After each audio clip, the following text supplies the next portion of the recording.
This is not just a tale. It is not just a scripture or a poem passed down through generations. This is a journey of a man who was more than a man, a prince who was born to live like a mortal and rise like the divine. This is the story of Ram. Long ago, when the world was torn between good and evil, when kings ruled lands and gods walked among men in disguise, a promise was made, a promise to restore balance, to bring back righteousness, to remind humanity what it means to live with truth, love, and sacrifice. I am not just telling you a story. I am inviting you into a world of ancient palaces and deep forests, of golden chariots and silent tears, of powerful demons and silent prayers, of loyalty, courage, heartbreak, and eternal love. In this world, every choice has meaning. Every step leads to destiny, and every character, from the mightiest warrior to the humblest sage, carries a light that still guides us today. This is the Ramayan, not a myth, not fiction, but a mirror to who we are and who we can be. So come, let me take you back to where it all began. Valmiki Ramayan Balkand Sarga, in the still silence of an ancient forest, where the trees whispered secrets to the wind and the scent of sandalwood lingered in the crisp air, sat the sage Valmiki, motionless as a stone, yet burning with the fire of inner quest. His robes, saffron and weathered by time, clung gently to his body, rustling softly with the breeze. The air was thick with sacred energy, the faint scent of ghee lamps flickering in nearby hermitages, and the echoes of distant chants vibrated like a low hum in the soul. Years of penance had carved serenity into the lines of his face, but today, a question churned within him, deep and restless, like the stirring of a storm beneath a still ocean. Valmiki, the forest-dwelling ascetic, his body still but mind ablaze, opened his eyes that had seen beyond the material world, now searching for the essence of the divine. A soft rustle, and there stood before him the celestial sage, Narada, radiant as dawnlight, his presence surrounded by a barely there hum, as if the air around him shimmered in awe. With reverence in his voice and longing in his soul, Valmiki spoke.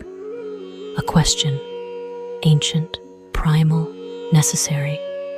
A voice that trembled slightly, not from fear, but from the sacred weight of what he was about to ask. O great seer, among all the beings who walk this earth, is there anyone who is truly virtuous, one who is mighty in strength yet gentle in heart, righteous yet compassionate, a warrior of justice and a pillar of truth, whose resolve is firm as a mountain and whose word is never broken? The wind paused for a moment, as if even nature held its breath, awaiting the answer. The moment Valmiki's question floated into the sacred stillness, the air shimmered, not with heat, but with something unseen, divine, as if the universe itself had heard the yearning in his voice. Just then, Narada, the celestial sage who walks between worlds, who carries the secrets of all three realms in the strings of his veena, gently smiled. His eyes twinkled with knowledge older than time. The air around him felt charged, like a storm waiting to be spoken into existence. He turned toward Valmiki, his gaze deep and compassionate. A pause, long enough to be holy. And then, with a voice as soft as moonlight and as powerful as thunder wrapped in silk, he said, "O noble sage, what you have asked is rare. You speak of a man with virtues so high that even gods may struggle to embody them all, and yet, there is such a man." The sound of Narada's voice grew warmer, richer, like the slow swell of a divine raga played at dawn. The trees leaned closer, the wind itself seemed to hush, and a divine fragrance, like blooming lotuses at midnight, filled the air. "Listen closely," he said, his words carrying the weight of cosmic truth. "In the glorious lineage of the Ikshvaku kings, there was born a man, a name that echoes through heaven and earth, Rama, the embodiment of dharma, the soul of compassion, the fist of justice."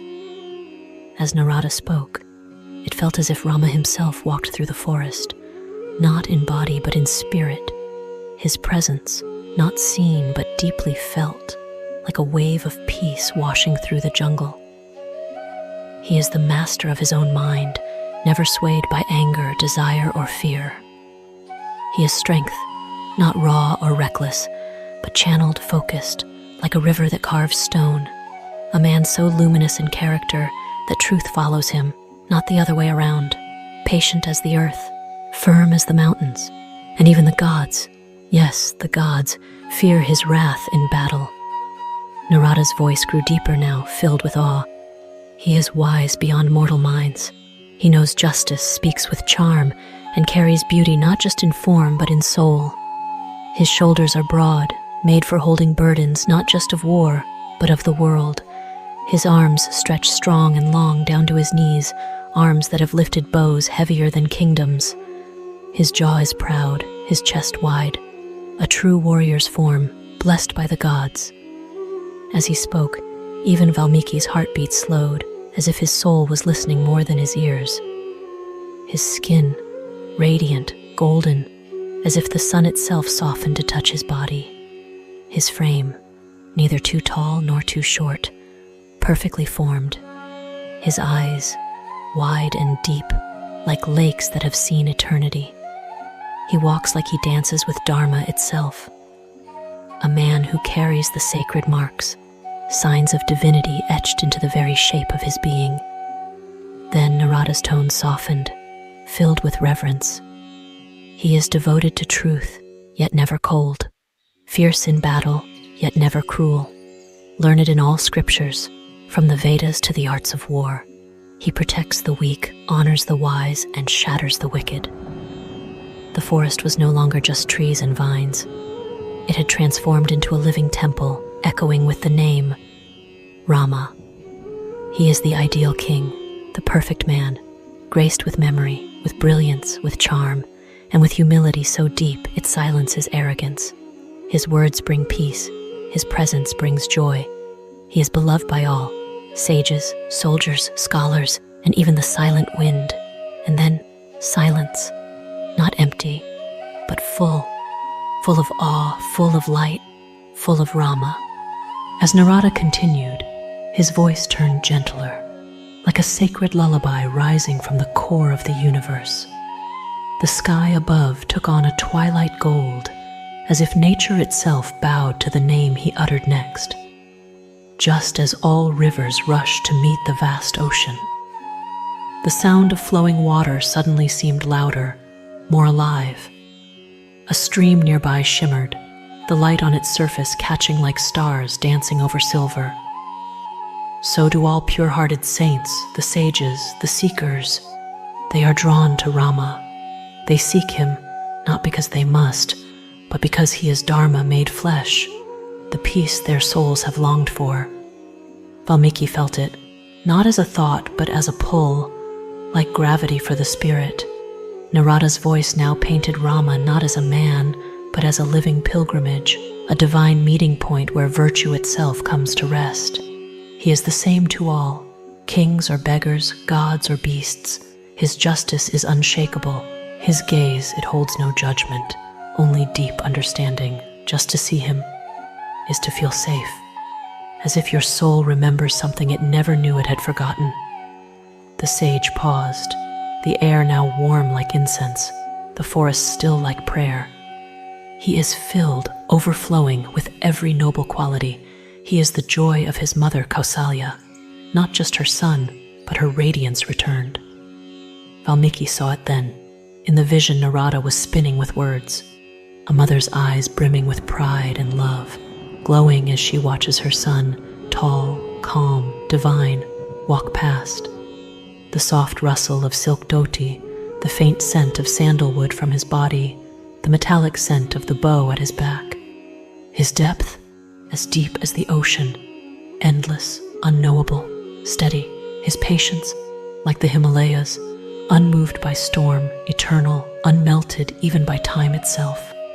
Thunder rumbled softly in the distance, as if the mountains themselves had heard their name. Valmiki's breath slowed.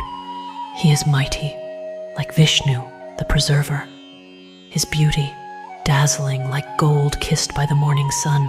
His eyes, a calm fury when needed. His wrath, like wildfire sent from the heavens, blazing, precise, and unstoppable. As those words escaped Narada's lips, the shadows flickered.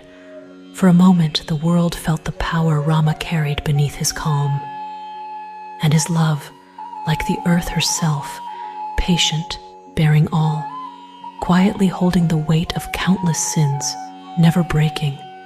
Such is his heart. Valmiki's soul stirred. It was no longer just a tale.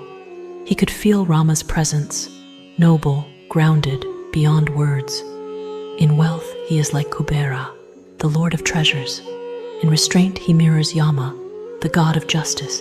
He gives like a king, he disciplines like a sage, and yet he feels like a brother to all. The winds began to move again, this time softly brushing the leaves, as if even they were whispering, "Rama, Rama, Rama." The palace stood in a hush, a silence not of stillness but of breathless anticipation. Outside, Ayodhya bloomed like a bride. The golden morning sun kissed every temple dome, every soldier's armor, every lotus in the royal lake. Flags fluttered with a sacred rhythm, like they knew history was about to change. Inside, behind the carved sandalwood doors of the royal chamber, King Dasharatha sat, not as a ruler, but as a father. His eyes were moist, not from age, but from emotion too deep to speak aloud. Each heartbeat echoed like a distant drum, syncing with a growing truth in his soul. It is time. My beloved son must now carry the crown. He wasn't just choosing an heir, he was handing over the soul of the kingdom. A soft breeze carried the scent of rosewood oil and sacred ghee from a nearby haven. The sacred conch had been blown at sunrise. Priests whispered mantras that merged with the wind like ancient secrets reawakening. And standing before him, bathed in soft golden light filtering through latticed windows, was Rama, not just a prince, but a flame made flesh, graceful, grounded, and glowing with divinity. He was a son whose virtues shone brighter than his jewels. Truth lived in his breath, compassion settled in his voice, and righteousness, dharma, walked in his every step. Rama, beloved of all, carried in him not just strength, but balance. He was never swayed by anger, nor clouded by pride. He moved with the calm of a river in autumn, steady, purposeful, healing all in its path. Dasharatha watched him thinking, he never sought the throne, he never asked for power, and that is why he deserves both. Outside, the city was already preparing garlands of jasmine, milk baths for white horses, drums for the coronation procession. Inside, the king's hands trembled as he reached for the ceremonial oil, his heart full not with formality, but love. For the good of the people, he whispered to his advisors, for the good of the world, let Rama be crowned. But deeper than duty, his voice carried a father's joy, a lover of truth, finally seeing his dream made real. The chamber glowed, not with torches or jewels, but with hope. Hope that a kingdom led by Rama would know peace, that justice would rise with the sun and sleep with the stars, and that the people, from kings to beggars, would walk in light. As drums echoed in the distant courtyard, as the incense lifted like blessings from the earth, one truth became clear. A prince was about to become a king, but first, a kingdom had already surrendered to his heart. Everything was ready. Ayodhya was bathed in golden light, glowing like a kingdom kissed by the heavens. Every street echoed with joy, every home lit with lamps of celebration. The air was thick with the fragrance of sandalwood and fresh lotus petals. Temple bells chimed in rhythm with the people's hearts, all pulsing with one name, Rama. But then, On a quiet, moonless night, a silence crept into the palace like a shadow, cold, calculated, and sharp. Inside her royal chamber, Queen Kaikeyi sat still. Her face was calm, almost serene, but within her, a storm brewed. The poison whispered by Manthara had already taken root. A twisted reminder echoed in her heart. He promised me 2 boons. And so she rose, not in anger, but with the slow certainty of someone ready to break the world. She walked to King Dasharatha, the man who loved her the most, and gently laid her cruel wish like a dagger wrapped in silk. Send Rama to the forest for 14 years. Crown Bharata in his place. The words shattered the king. His breath caught. The color drained from his face. The air around him turned heavy, like the weight of fate itself had fallen on his chest. He trembled, not out of fear but out of helplessness. Bound by his promise, shackled by dharma, he was forced to exile the very son who was the light of his soul.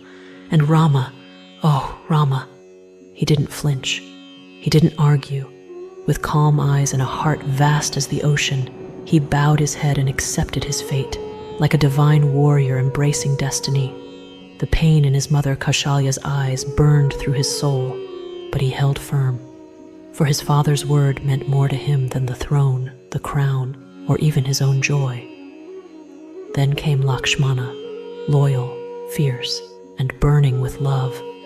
His eyes stormed with emotion as he declared, "Where my brother walks, I follow."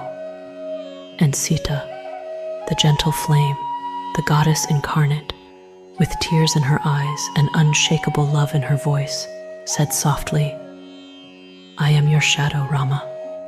I walk with you, whether palace or forest, joy or sorrow." As they left Ayodhya, the earth seemed to weep. The skies dimmed. The people cried out, flowers wilted.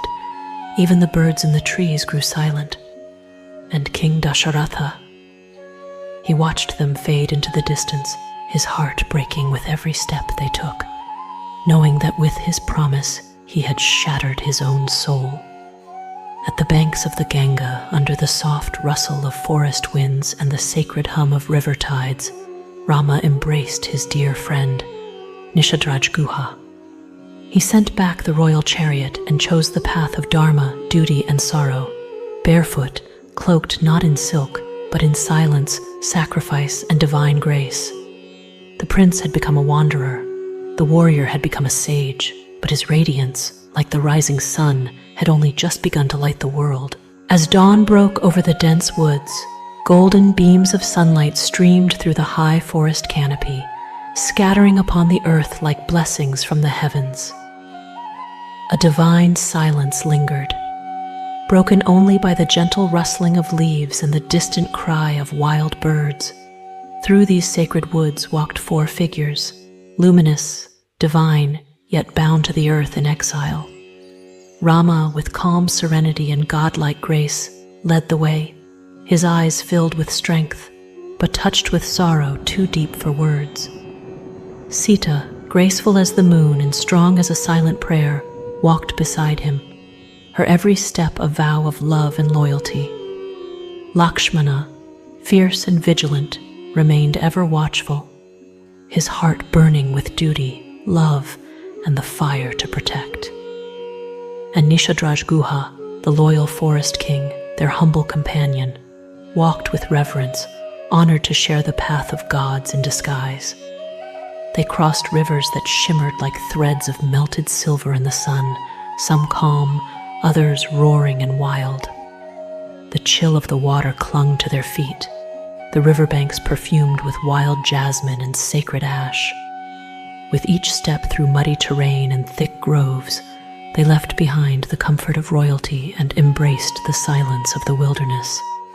At last they arrived at the hermitage of the sage Bharadwaj, where the scent of sacred fires mingled with the forest breeze. Guha, his heart heavy yet content, took leave of Rama there, his eyes misty, knowing he had walked alongside divinity. From Bharadwaj's ashram, Rama, Sita, and Lakshmana journeyed onward toward the Chitrakoot hills. where the sky melted into the trees and the winds sang ancient hymns. There, they built a simple yet beautiful palm leaf hut with their own hands beside a sparkling stream under the open sky. In that forest home, far from the sounds of Ayodhya, the trio began to live a life of divine simplicity. Like celestial beings descended to earth, they played, prayed, and moved through the woods, their every act a reflection of love, strength, and purity. Birds circled them as if enchanted, deer watched in stillness, and the wind itself slowed down to touch, to listen, to remember. Back in Ayodhya, the palace, once full of music and light, now stood silent and gray, like a grand temple abandoned by its deity. King Dasharatha, broken by separation, cried out his son's name day and night. His voice echoed through empty halls, each word a drop of pain from a heart that could no longer bear its own beat. His soul, torn by regret and longing, slowly unraveled, until one night, under a moon drowned in clouds, the King of Kings collapsed. His last breath was filled with one name, Rama. And with that, the soul of Ayodhya ascended to the heavens, leaving behind a kingdom in mourning. After Dasharatha's passing, the sages and ministers gathered, hoping to crown Bharata, the king's other beloved son. All voices called for him to take the throne, but Bharata, young, righteous, and full of fire, rejected it. The very idea burned him from within. The throne meant nothing to him without Rama. His eyes, wet with both anger and grief, stared at the royal crown as if it were a cursed jewel. "No," he whispered, "I seek not a kingdom built on injustice." Without a second thought, Bharata, a prince in royal robes, stripped away comfort, privilege, and power, and set out into the forests. Not as a king seeking power, but as a brother seeking truth, love, and his exiled elder, the true king of hearts. The forests of Chitrakoot were silent that morning. A sacred hush hung in the air, as if even the leaves and winds were holding their breath. The golden sun filtered through dense green canopies, casting divine patterns on the forest floor where destiny was about to unfold. Prince Bharata, weary from a long journey yet unwavering in resolve, arrived with folded hands, his body trembling with emotion. His royal garments were dusty, his face lined with pain, but his spirit unshaken. The soft crunch of leaves underfoot was drowned by the silent storm within him. As he beheld his elder brother, Rama, the epitome of dharma, standing tall in simple robes, a calm aura glowing around him, Bharata's eyes welled up. He fell to his knees, forehead to the earth, the scent of soil and sandalwood mingling in the air, his voice heavy with tears. "O protector of righteousness, Dharmaraj, only you are the rightful king of Ayodhya. Not I, never I. Please, return. The kingdom waits not for me, but for you." Silence followed, deep and unbroken. The wind whispered through the trees as if repeating his plea. Birds had stilled. Even time seemed to pause. Rama, the mighty, luminous warrior saint, stood like a flame that did not flicker, firm in his vow, eyes filled with tender sorrow. His voice was steady, soaked in love and duty. "No, Bharata, I walk the path of Father's word. A promise given cannot be broken, not even for the kingdom, not even for you." The words struck Bharata like thunder. He wept, not just for what was lost, but for the purity of the soul before him. The scent of wild blossoms filled the air, and the earth beneath them seemed to tremble with emotion. Seeing his younger brother's heart breaking before him, Rama took a divine step. He removed his wooden sandals, humble, worn, and fragrant with forest dust, and placed them gently into Bharata's trembling hands. "These sandals," Rama said, "shall rule in my stead. Let them rest on the throne, not your crown. Serve not me, serve the idea of righteousness through them." There was power in that act, a symbolic coronation unlike any other. The air shimmered with divine energy. The heavens whispered approval. Rama's sandals, though lifeless, now carried the spirit of a king, the weight of dharma, and the love of a brother. Bharata, holding those sandals as if they were sacred relics, clutched them to his chest. His heart ached, not with defeat, but with respect deeper than words. Tears still fresh on his face, he bowed again, his lips silent, but his soul screaming with unfulfilled desire. "I will wait," he thought, "till you return. Until then, I shall only govern, never rule." And thus, with a heart still heavy and eyes full of Rama's image, Bharata returned to Ayodhya. He placed the sandals upon the throne, not as a decoration, but as living symbols of Rama's presence. He ruled not as a king, but as a devotee, a caretaker, a servant of dharma, living in austerity, eating like an ascetic, wearing bark robes, and counting each day like a bead on a rosary, waiting for the day his Rama would return. And in every corner of the palace, in every breath of the wind, in every beat of Bharata's heart, Rama's name echoed. After Prince Bharata departed, his heart heavy with separation and duty, Rama, victorious in truth and radiant in virtue, stood quietly at the forest edge of Chitrakoot. The sun had begun to dip, casting long shadows over the land. A soft breeze rustled the trees, and with it came the distant murmurs of villagers, curious travelers and wandering sages, starting to visit. Rama's divine eyes, lotus petal-shaped and deep like the ocean, observed this growing activity. Though serene in spirit, he desired solitude, a space where the vows of exile could bloom undisturbed. So, with quiet resolve and graceful detachment, he turned inward, deeper into the unknown, and entered the dense, mystical region of Dandakaranya. As his feet touched the soil of this untamed wilderness, the very air changed. The forest here wasn't just ancient, it was alive. The wind carried the scent of sandalwood, wild jasmine, and danger. Thick fog clung to the ground, wrapping around the trees like whispers of forgotten tales. Then it came. From the dark thickets, a monstrous roar shattered the silence. Low, growling, full of malice, the earth trembled, trees shook, birds flew off in a frenzy. From the shadows emerged Virata, a towering, grotesque demon with eyes like burning coals and a voice that echoed like thunder across the woods. But Rama, calm as a silent flame, stepped forward. No fear, no anger, only purpose. With Lakshmana by his side and Sita safe behind, Rama raised his bow. The very air stiffened with tension. The arrow whistled through the air like divine judgment, piercing through Virata's black heart. The demon's scream shook the forest. And then silence. Eternal silence. The smell of burnt flesh and earth mingled with the scent of crushed leaves. The forest had been purified, cleansed by dharma. Moving deeper into the heart of the jungle, the divine trio encountered the sages. Sharabhanga, his skin glowing with years of tapasya.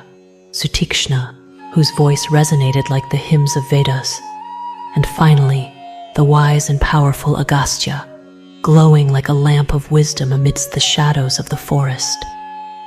Each sage blessed them. Each glance from them carried the weight of ancient time. Then, as the orange light of dusk fell through the trees like golden rain, Agastya Muni spoke in solemn reverence. "O Rama, you are no ordinary prince. The battle ahead demands divine strength." From the depths of his ashram, Agastya revealed sacred weapons, glowing faintly, radiating a silent power that tingled in the very air. A bow, ancient and celestial, shimmering with gold and storm blue veins, a sword forged in purity, its edge so sharp it hummed when unsheathed. 2 quivers blessed, their arrows endless, never depleting, no matter how many were drawn. Rama received them with both hands and full heart, bowing in humility.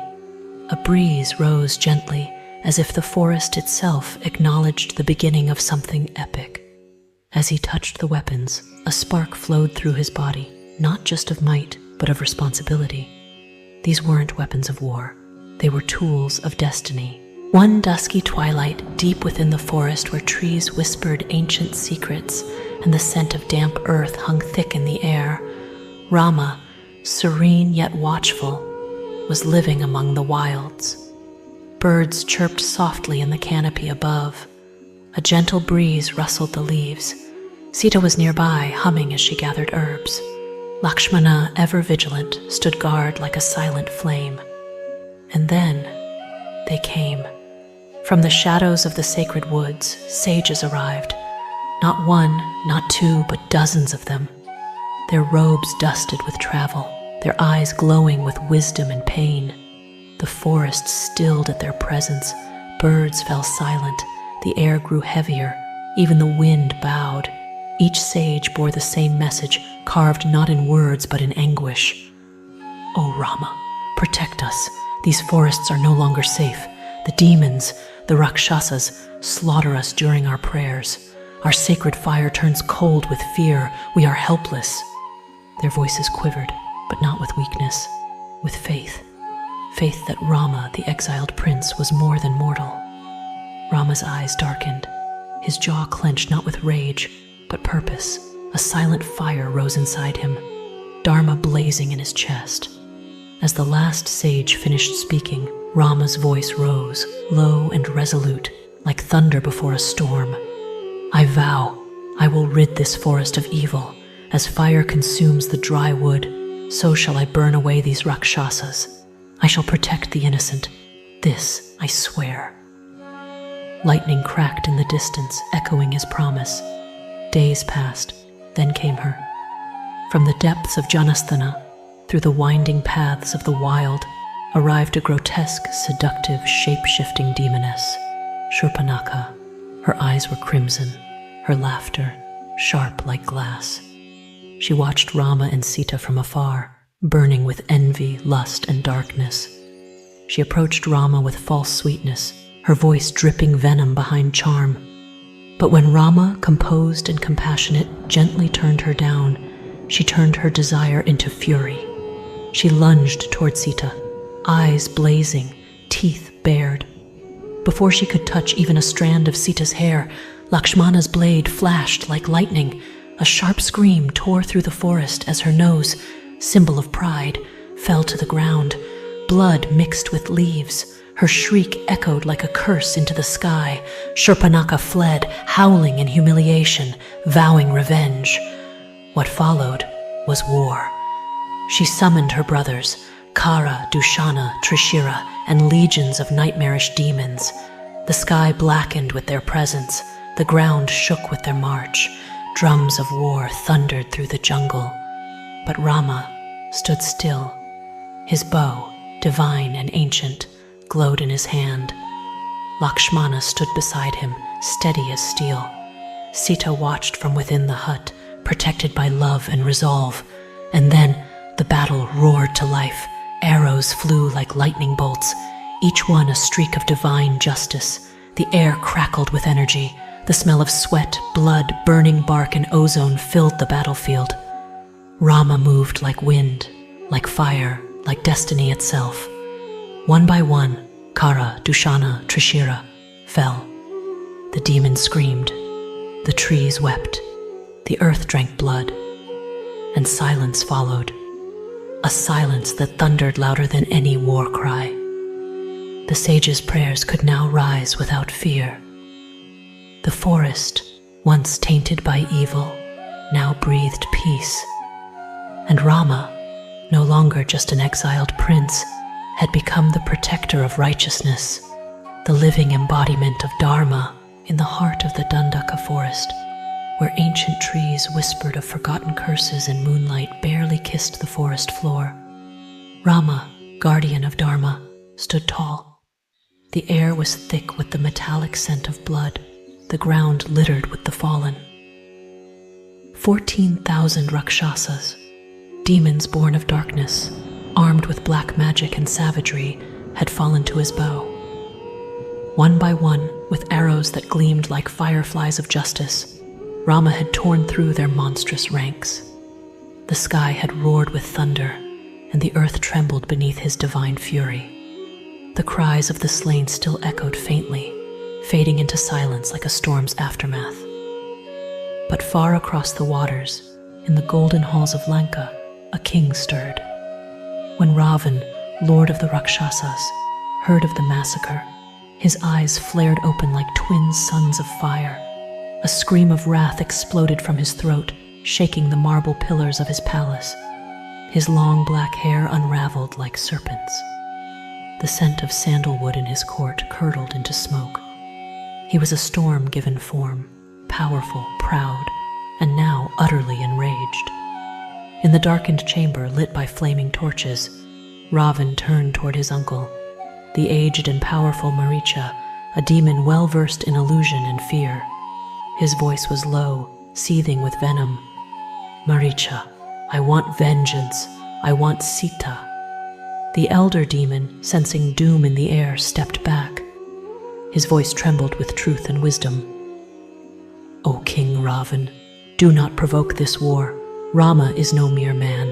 His arrows do not miss. His wrath is not of this world. Stand down, I beg of you." But Ravan's pride was louder than reason. He was a monarch of 10 heads, but not one listened to fear.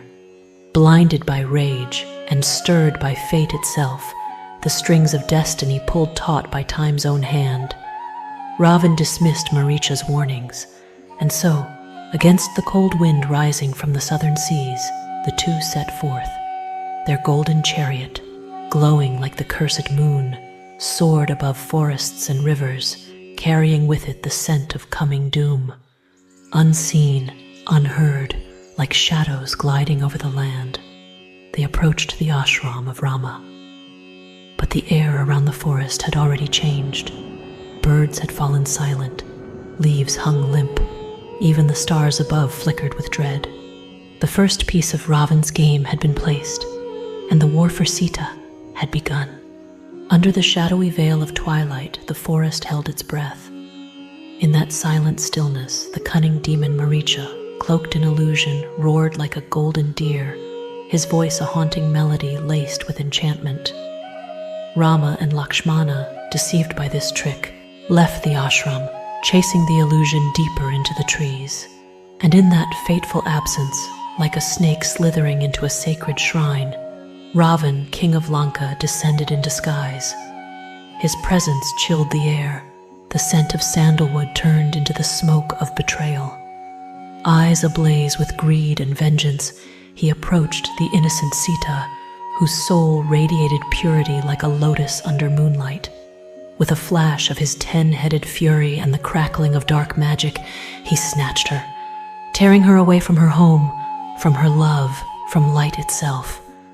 As his golden chariot tore through the skies, thunder rolled across the heavens, but fate had placed a sentinel on his path.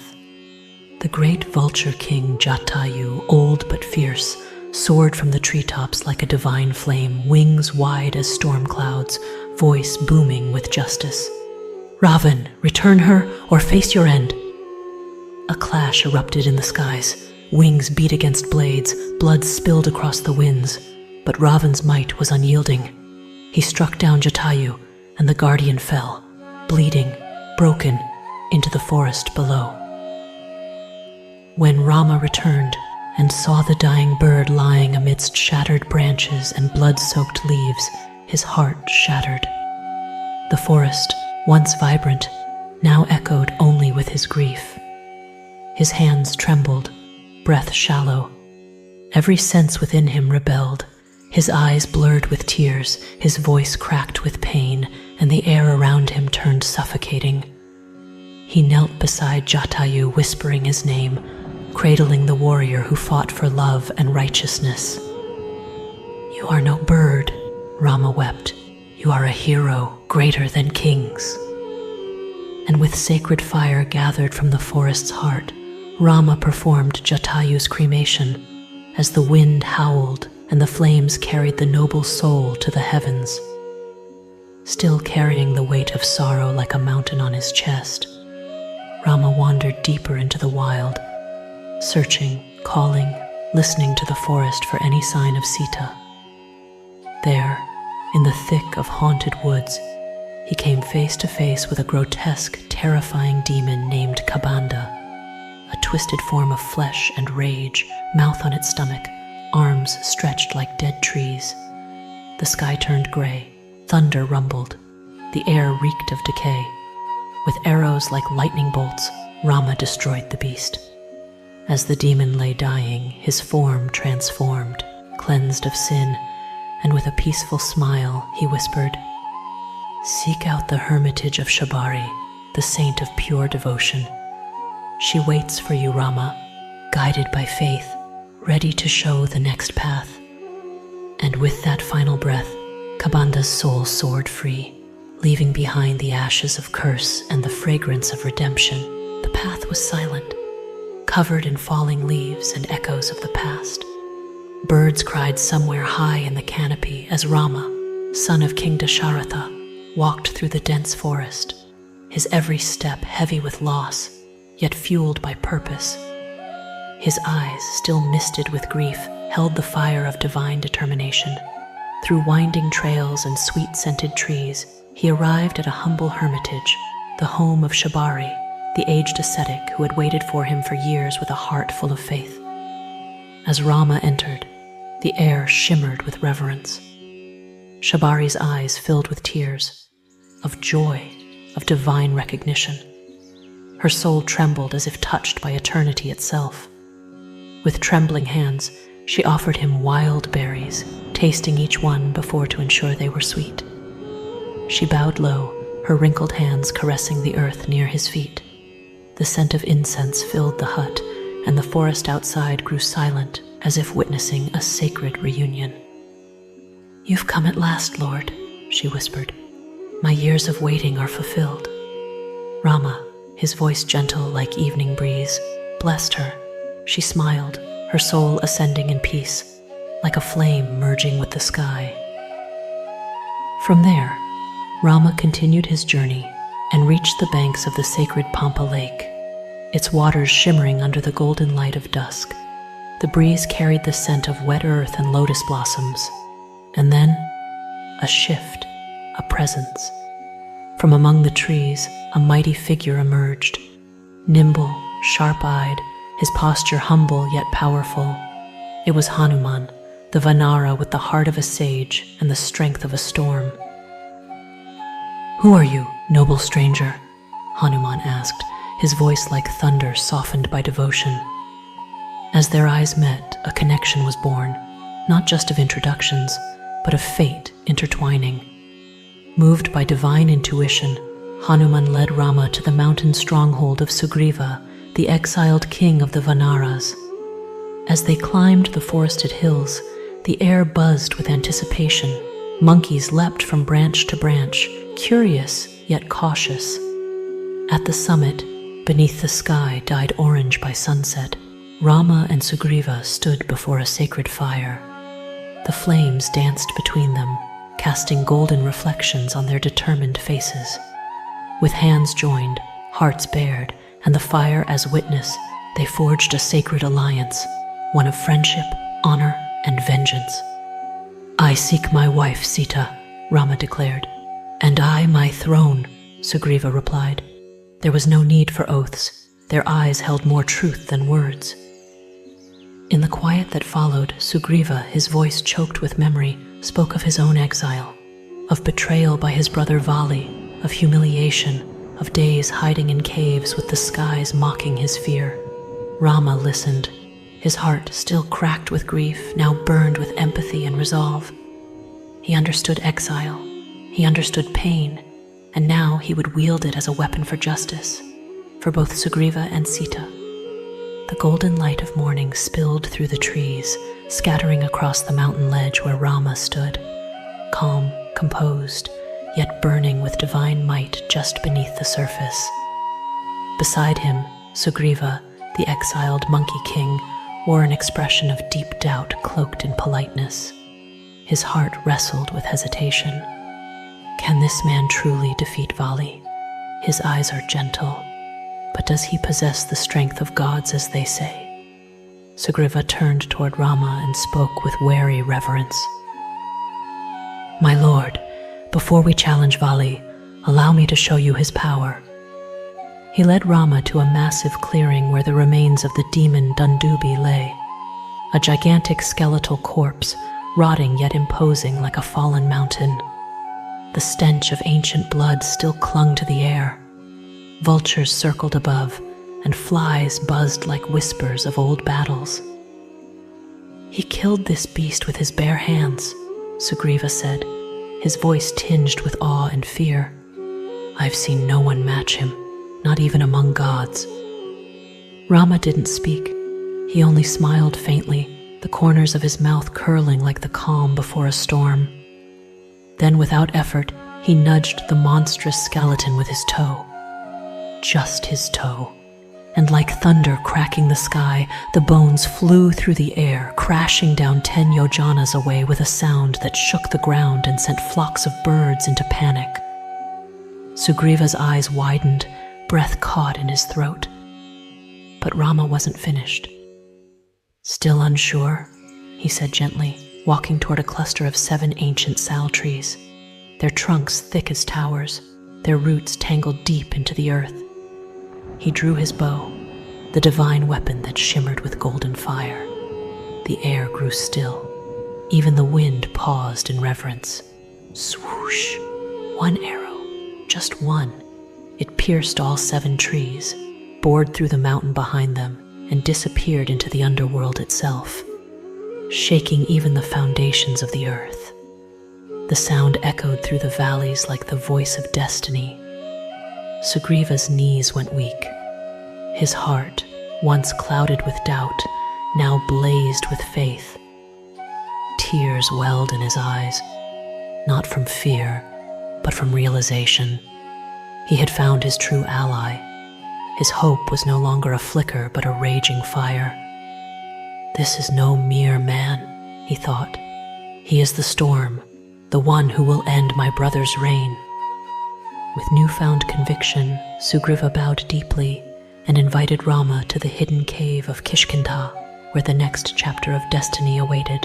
The skies above Kishkinda glowed with a burning amber hue as dawn broke over the jungle canopy. Beneath its golden light, Sugriva, the mighty Vanara prince, with fur like gleaming copper and eyes filled with courage, let out a thunderous war cry. A primal roar that echoed through the valleys and tore through the silence like a tempest ripping the heavens. The cry rolled across the kingdom like the beating of war drums, shaking the treetops and summoning fate itself. Within the palace, Vali, the lion-hearted yet arrogant king, stirred from his throne. The sound of Sugriva's challenge reached his ears like lightning striking a silent night. He turned to Tara, his queen, whose eyes shimmered with fear. Stay inside, he said gravely. Today, the jungle will witness thunder. With a proud tilt of his head and fire burning in his veins, Vali stepped out, the ground trembling under his feet. And there, standing tall and unafraid, was Sugriva, fists clenched, chest rising with righteous fury. The 2 brothers, once bloodbound, now faced each other like 2 storms ready to collide. The jungle went silent. Leaves froze mid-air. Birds took flight. The earth held its breath. Then, a sudden blur of movement, a clash of arms, growls, dust, sweat, and roars. But from the shadows, like a silent flame of justice, Rama watched. His bow was drawn, his eyes unwavering, his heart steady. For dharma, he whispered, and released one divine arrow. It tore through the wind like a streak of fire, whistling as it sliced the air, and struck Vali straight through the chest. A deafening silence followed. Vali's powerful frame collapsed, like a mighty oak crashing to the ground, eyes wide with disbelief, breath fading, heart whispering its last beat. Dust rose as his golden crown rolled into the soil. The jungle wept. Rama stepped forward, his expression noble, burdened with the weight of justice. He turned to Sugriva and laid a firm hand on his shoulder. This kingdom is now yours. Rule with honor. With Vali gone, Sugriva stood atop the mountain of fate, now crowned as king of the Vanaras. Without delay, he summoned his entire monkey army and dispatched search parties in all 4 directions, north, south, east, west, to seek Sita, the stolen queen. One of these brave bands met an aged and wise vulture, Sampati, brother of the fallen Jatayu. His wings may have been burnt by the sun, but his spirit still soared. He pointed toward the south, his voice raspy yet strong. Across the ocean, beyond 100 yojanas, in the fortress of Lanka, guarded by demons, there she is. The mission was clear, but who would make the leap? All eyes turned to one figure, standing calm, composed, and powerful. Hanuman. His eyes burned with unwavering devotion, his breath steady like a mountain. Muscles flexed, heart steady, he took a step back. And then, boom! With a mighty leap that cracked the earth, Hanuman soared into the sky, higher than clouds, past eagles, tearing through the heavens like a living comet of purpose and faith. The wind howled around him. The ocean glimmered far below like a blue abyss. The sky watched, silent, as a legend began to unfold midair. A leap of love, a flight of devotion, a journey beyond limits. The night sky over Lanka was ink dark, pierced only by the eerie glow of golden spires. The city, ruled by Ravan, shimmered with demonic grandeur, palaces of obsidian, streets lit by green fire, and a silence heavy with dread. Like a shadow among shadows, Hanuman, son of the wind and warrior of Ram, landed silently on the battlements. The city was vast, but his heart knew exactly where to go, drawn like a compass to the grief of a goddess. His breath quickened, his eyes locked onto a hidden grove within the palace walls, the Ashok Vatika. There, beneath the moonlight and surrounded by monstrous guards and cruel laughter, sat a woman cloaked in sorrow, her face pale as moon ash, her eyes hollowed with waiting. Sita, she looked like a withered lotus in a pond of poison. Her arms hung like wilted vines, her voice long buried beneath silence. Hanuman watched from the shadows, heart burning with reverence and pain. Devi, he descended gently like a breeze brushing across the petals. From a branch above he whispered in Sanskrit, ancient, divine. I am Hanuman, sent by Ram. Sita's eyes snapped open, first in disbelief, then hope, then floods of tears. Hanuman, in all humility, unfurled the ring of Ram, glowing with love and memory. 1,000 emotions bloomed on her face. Her lips trembled. Her fingers touched the ring like it was made of light. Her heart cried without sound. Hanuman bowed his head and gave her courage, words soaked in Rama's love like nectar in a desert. He spoke of the coming war, of fire and rescue, of honor and reunion. Then, like a flame uncaged, he leapt down into the garden. Crack! He shattered the demon guards, their bodies tumbling like fallen trees. He tore apart the golden bars of the garden gate, roaring like a storm let loose. One by one, 5 generals trained in hellfire charged. 7 sons of Ravan followed, blades gleaming. But Hanuman was a windstorm in the form of a warrior. He crushed them like dry leaves. And when Akshaya Kumara, the young prince of Lanka, dared to challenge him, Hanuman sent him flying with such force, the palace shook. Thud. Silence. Akshaya was no more. Hanuman could have left, but he chose to be captured. He let himself fall into the hands of the demons, a lion among jackals, calm, fierce, unafraid. Tied in ropes, he stood tall like a mountain wrapped in vines. When brought before Ravan's court, flames danced in the king's eyes. He ordered Hanuman's tail to be set ablaze. Mistake.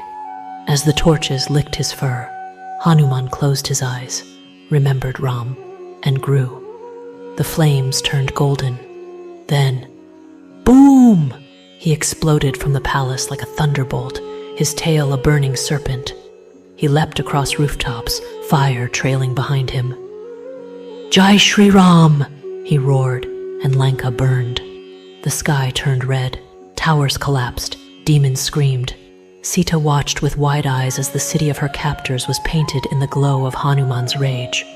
After ensuring her safety one last time, he rose into the sky, leaving fire behind and flying toward light. With the speed of wind, Hanuman flew over the sea, his heart thundering. "Ram must know. I've seen the goddess. The war begins now." The sky was just beginning to blush with dawn as Hanuman, the unstoppable warrior of wind, landed gracefully before Lord Ram. Dust swirled around his feet as he bowed with folded hands, eyes brimming with emotion. "Prabhu, I saw her. I saw Sita Mata." The words struck like thunder across the quiet beach. The ocean waves behind them roared softly as if echoing the coming storm. Lord Ram's heart shivered, his breath hitched. Tears almost welled up, but he held them like a warrior king. His fists clenched. His beloved was alive, and now war would rise.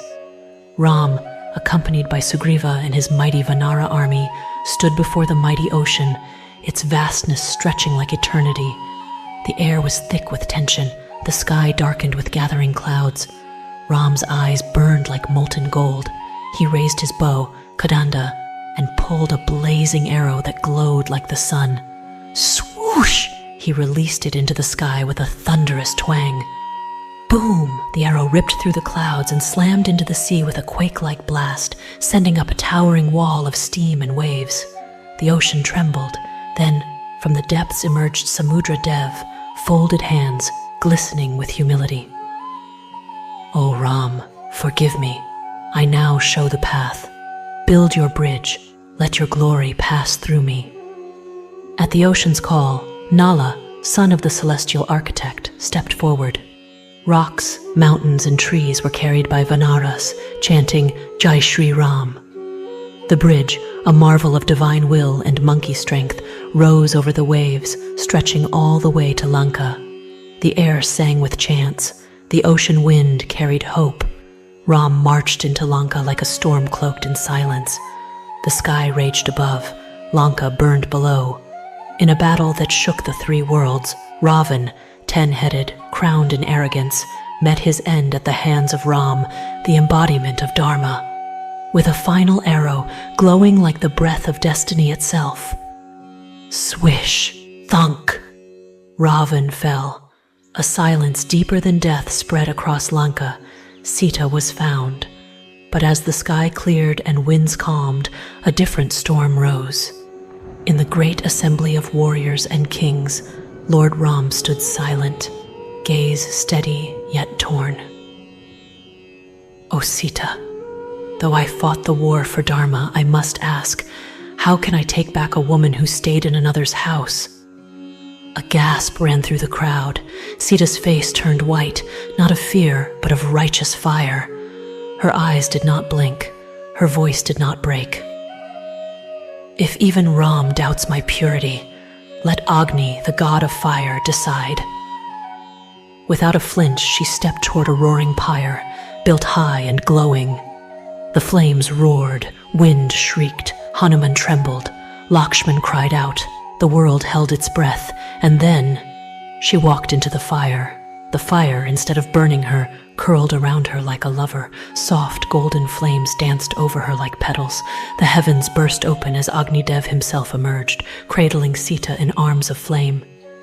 "She is pure, sinless, unburnt by even my fire. Accept her, Ram." Lord Ram's eyes welled with divine tears. His soul shattered and reformed in the same breath.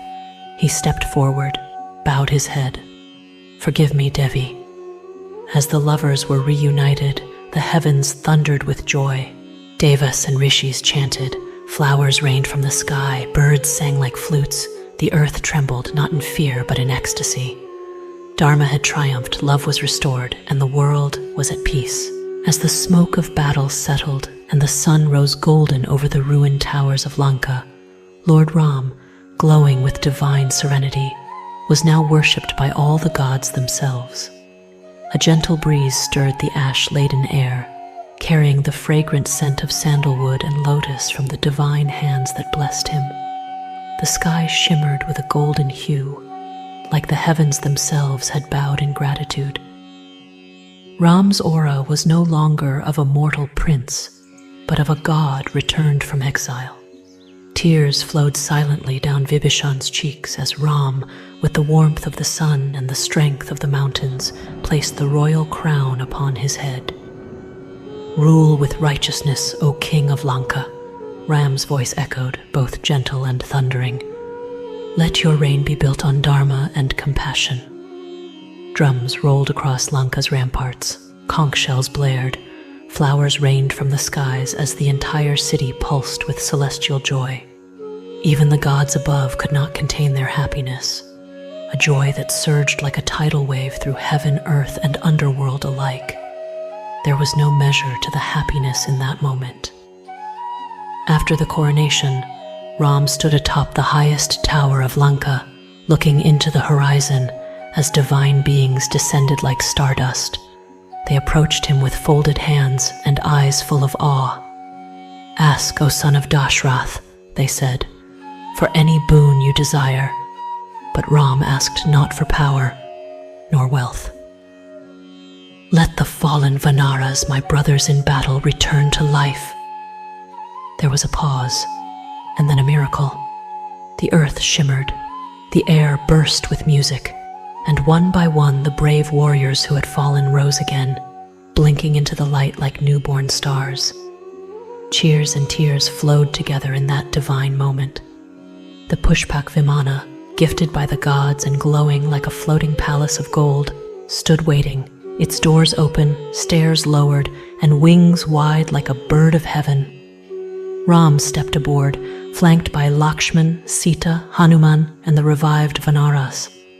The wind carried the scent of celestial flowers and incense. The sky turned lavender as the sun dipped low, casting a regal light upon the scene. With one final glance at Lanka, Ram whispered, "Our exile is over." And the Pushpak Vimana lifted, rising above the world. The clouds parted before it.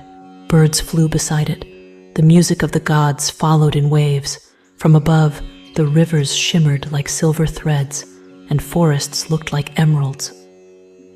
Far from the battlefield, hidden in the peaceful woods, sage Bharadwaj's ashram awaited. As the celestial craft touched down, a soft silence fell, broken only by the rustle of leaves and the soft chants of sages. Ram stepped down, his face calm yet glowing, his very presence turning the earth holy. He offered pranam to the sage, who greeted him with a smile of serene knowing. There, Ram allowed his tired companions to rest, their bodies weary, but hearts full. But one task remained, to send word to Bharat, who still waited with matted hair, fasting, with Lord Ram's sandals on the throne. Ram turned to Hanuman, the loyal son of wind. "Fly to him, tell him his elder brother returns." And in a flash of wind, Hanuman vanished into the sky, blazing like a comet with good news in his heart. The Pushpak Vimana descended gently through the clouds, trailing soft, golden light in its wake. Its hull shimmered like liquid sun, and divine music hummed through the air, as Lord Ram, the embodiment of Dharma, returned to the sacred land of Bharat. Beside him sat Sita, glowing with quiet strength, and Lakshman, the ever-loyal brother. Around them, the Vanaras cheered with joy, their eyes reflecting the heavenly skies. As they reached Nandigram, the cool morning mist curled around the trees, and the soil underfoot radiated warmth from their arrival. Birds sang melodious notes, and the air carried the faint scent of wild jasmine and earth touched by heaven. With hands trembling from emotion, Ram stood before Sage Bharadwaj. His face calm yet fierce, he reached for his jatas, the matted locks of exile, and with a single motion cut them away.